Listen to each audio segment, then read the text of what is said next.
एक पंडित होटल में गया और मैनेजर के पास जाकर बोला, क्या रूम नंबर 39 खाली है? रूम 39 खाली है, आप उसे ले सकते हैं। ठीक है, तो मुझे एक चाकू, 3 इंच का काला धागा और 79 ग्राम का एक संतरा कमरे में भिजवा दो। जी ठीक है, और हाँ, मेरा कमरा आपके कमरे के ठीक सामने है। अगर किसी भी प्रकार की दिक्कत हो तो मेरे कमरे के दरवाजे को नॉक कर दीजिएगा। ठीक है। रात को पंडित के कमरे से चीखने, चिल्लाने और प्लेटें टूटने की आवाज़ें आने लगी। इन आवाज़ों के कारण मैनेजर रात भर सो नहीं पाया। वो इन्हीं ख्यालों में बेचैन रहा, आखिर उस रूम में हो क्या रहा है। अगली सुबह मैनेजर पंडित के रूम में गया। वहाँ जाकर उसे पता लगा कि पंडित होटल से चला गया है। कमरे का सामान वैसे का वैसा ही है और चाकू टेबल पर रखा है। उसे लगा कि जो उसने रात भर सुना, कहीं वो उसका वहम तो नहीं था। ऐसे ही करते करते 1 साल बीत गया। 1 साल के बाद वही पंडित उसी होटल में आया और रूम नंबर 39 के बारे में पूछा। हाँ, रूम 39 खाली है, आप उसे ले सकते हैं। ठीक है, मुझे एक चाकू, एक 3 इंच का काला धागा और 79 ग्राम का संतरा भी चाहिए होगा। जी ठीक है। उस रात मैनेजर सोया नहीं। वो जानना चाहता था आखिर रात में उस कमरे में होता क्या है।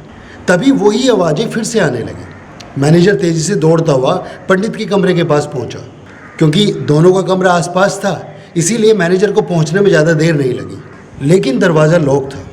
यहाँ तक कि मैनेजर की मास्टर चाबी, जिससे होटल के सभी रूम खुल जाते थे, रूम नंबर 39 खुला ही नहीं। आवाज़ों के कारण मैनेजर का सर फटा जा रहा था। आखिर दरवाज़ा खुलने के इंतज़ार में वो दरवाजे के पास ही सो गया। सुबह जैसे ही मैनेजर की आँख खुली, उसने देखा कि होटल के रूम का दरवाज़ा खुला पड़ा है, लेकिन उसमें पंडित नहीं है। वो जल्दी से मेन गेट की तरफ भागा। दरबान से पूछने पर पता चला कि उसके आने के चंद मिनट पहले ही पंडित यहाँ से निकल गया है। वापसी में जब उसने वेटर से पूछा तो वेटर ने बताया कि वो अभी अभी निकला है और उसने जाते जाते होटल के सभी वेटरों को अच्छी खासी टिप दी है। मैनेजर बिल बिला के रह गया। उसने निश्चय कर लिया था कि वो मार्च में पता लगा के रहेगा रूम नंबर 39 और उस पंडित का राज। मार्च का महीना था, जिस महीने हर साल पंडित 1 दिन के लिए होटल आता था।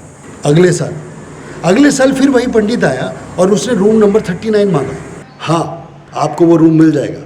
मुझे एक 3 इंच का काला धागा, 79 ग्राम का एक संतरा और एक धारदार चाकू चाहिए। जी ठीक है। उस रात मैनेजर बिल्कुल नहीं सोया। वो लगातार उस कमरे से आती हुई आवाज़ को सुनता रहा। जैसे ही सुबह हुई और पंडित ने दरवाज़ा खोला, मैनेजर झट से कमरे में घुस गया और पंडित से बोला, आखिर आप रात को इन सब चीज़ों के साथ इस कमरे में क्या करते हो और ये सब आवाज़ें कहाँ से आती हैं? जल्दी बताओ। मैं तुम्हें ये राज तो बता दूंगा, लेकिन एक शर्त है, तुम ये राज किसी को नहीं बताओगे। चूँकि मैनेजर ईमानदार आदमी था, इसलिए उसने ये राज आज तक किसी को नहीं बताया। अगर आपको रूम नंबर 39 का राज पता है तो कमेंट करके हमें ज़रूर बताएं।